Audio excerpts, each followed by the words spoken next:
This is the Harpreet Singh Show, and welcome to Tania's Truth Talk. Along my journey before I became a born-again Christian, I've come across a lot of very interesting people with very challenging lifestyles. I've made a lot of friends along the way who have now devoted their lives to the Lord as well. And I'm here today to welcome you to a wonderful friend of mine who is a very much of an inspiration to me. He's a chief evangelist in the church that I attend at, and he is helping a lot of people throughout the Lower Mainland and leading them to the Lord. So I'd like to welcome him to the show. His name is Angelos Kyriakides. Hi. So Angelos, welcome to the show. Thank you. And you know, when I look back and I think about the day how I met you, I was in bed one night, and I don't usually ride the SkyTrain. I'm usually, you know, driving my car. Yeah. And I'm lying in bed one night. It was a cold night, and I was kind of not feeling well, and it was dark and it was rainy, and the Lord actually just told me to get up and go on the SkyTrain and just go. And the voice was so strong telling me to go. So I obeyed the Lord, and I went, and I took my dog Diesel. And I remember I was riding on the train going, Lord, I don't know, I don't know where you want me to go, but tell me what stop I'm supposed to get off at. And I was searching for a home church at that time, and it was kind of hard for me to find a church where I fit in because of my past, being a former madam and prostituted person, and the type of ministry and that I reach out to people, the types of people I reach out to. And the Lord told me to get off at the commercial station. So I got off the commercial station, and I came down, and there was these people sitting on the cardboard that were backpackers, and they were homeless and hungry, and I stopped to talk to them, and I met you, and you were doing the same thing. And so you gave me our pastor Jeff Wong's information. I ended up coming to the church and speaking, and since that day on, I realized that was my home church, and this is where I was meant to be. And you and I have become really good friends, and you're one of the chief evangelists at More Than 12 now. But I want you to take me back as to, because you have quite a, I mean, you were a former thug, you were a gang affiliate, you were a drug dealer, you were robbing people. Tell me about your past and how this all happened. Yeah.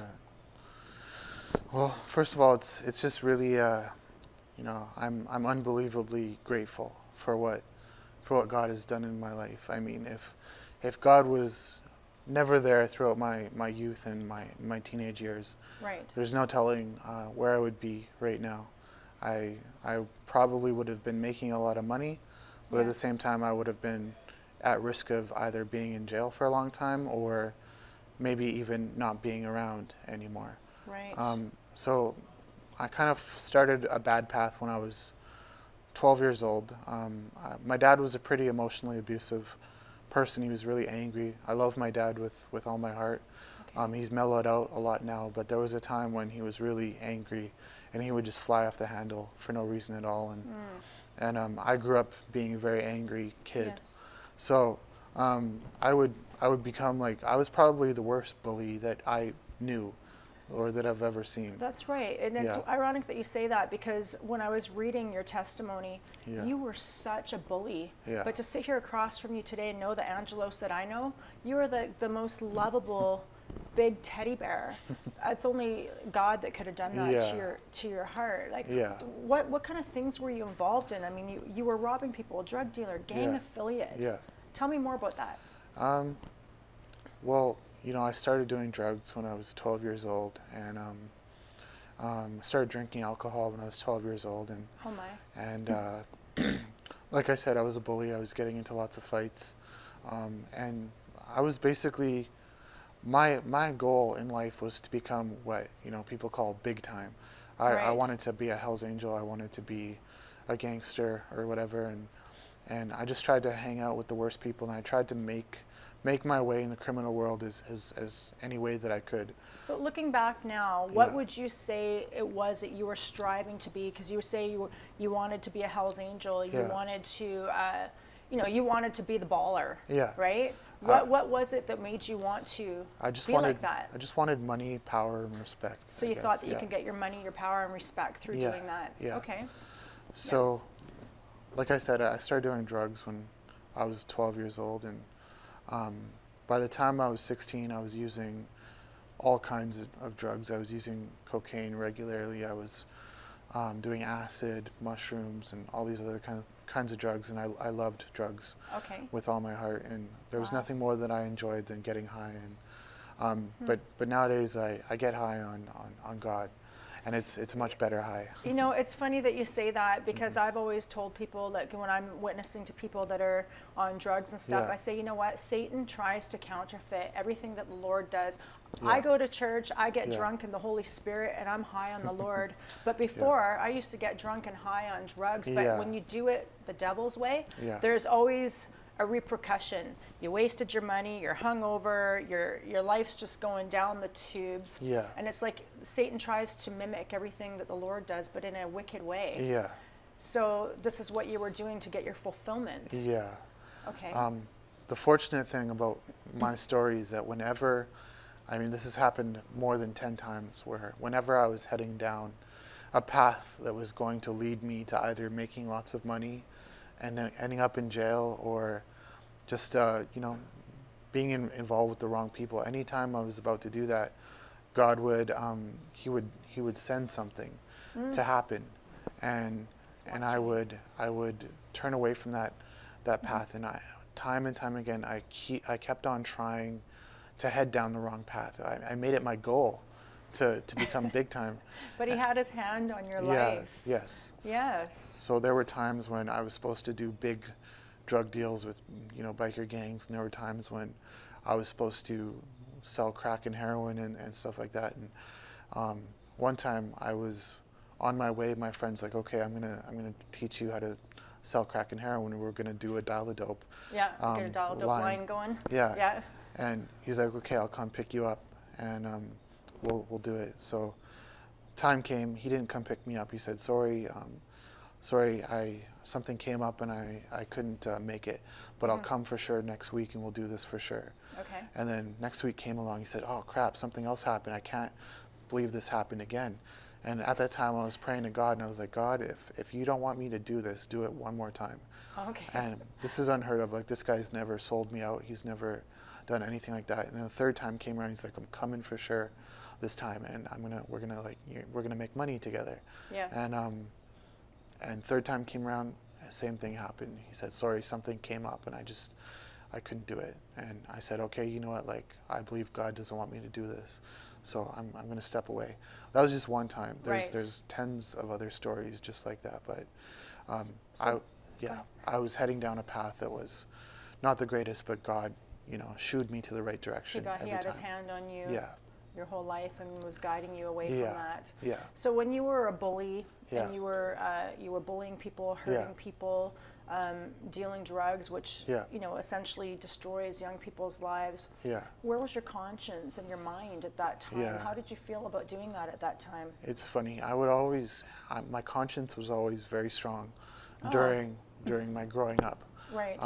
I always had a sense of right and wrong, and that's why I said the only thing that would hold me back from becoming big time is I never wanted to take another person's life. I said, no matter what happens, I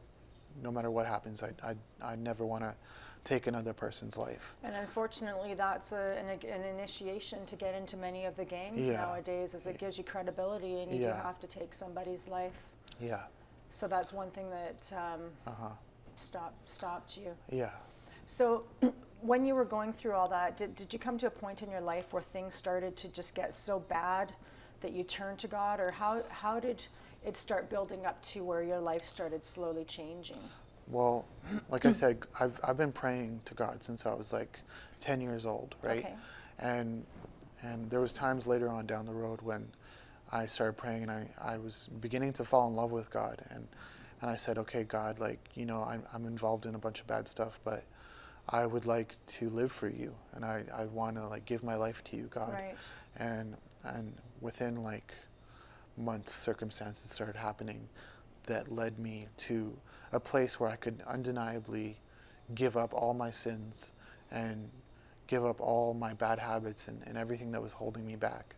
And I ended up starting to follow God then. Now, who is your God? Jesus Christ.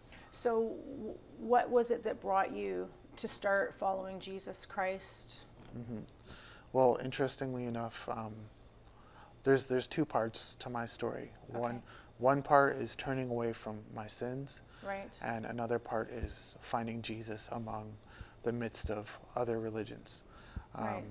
So what happened first was I was getting into lots of fights and stuff like that, Yes. and God gave me a head injury. Okay. So I had to stop getting into fights, and the doctors didn't really know what was wrong with me. They just Okay. knew that if I got hit in the head once or twice, I was done. Okay. So there was a time when I went to the doctor, and the doctor was like, "Oh, you're fine. Don't worry. Like, you've never been knocked unconscious before, so don't worry about it." And I said, "I can get in a fight," and then he's like, "Well, he didn't recommend it, but he's like, yeah, you're not gonna die if you get into a fight." Right. And I got into a fight within a couple of days, and I won. Well, like, not bragging, but I Yeah. won the fight. Right. And I only got punched in the head like once or twice. Right. But as soon as the fight was over, I walked away and I started hallucinating. Oh. And the ground started moving and bubbling Punch up and drunk. down. Yeah. Yeah. And I threw up, I vomited, and I knew then that I could never get into a fight again. Right. And that made me step down from a lot of fights. Right. And that kind of curbed the violent people that I was hanging out with. Right. So that was probably the first thing that happened Okay. that led me to a different path. Okay. Yeah. So this is just so compelling because when Yeah. I see the person that you are today, Yeah. you are one of the chief evangelists, and you're so quiet, Yeah. and you're not an aggressive type of person in Yeah. nature, yet you have this ability to reach out to so many people. And we're going to get right back into that after the commercial Sure, break. yeah. So we're sitting here with Angelos Kyriakides, and tune in after the commercial break. He's got an amazing story of redemption to tell.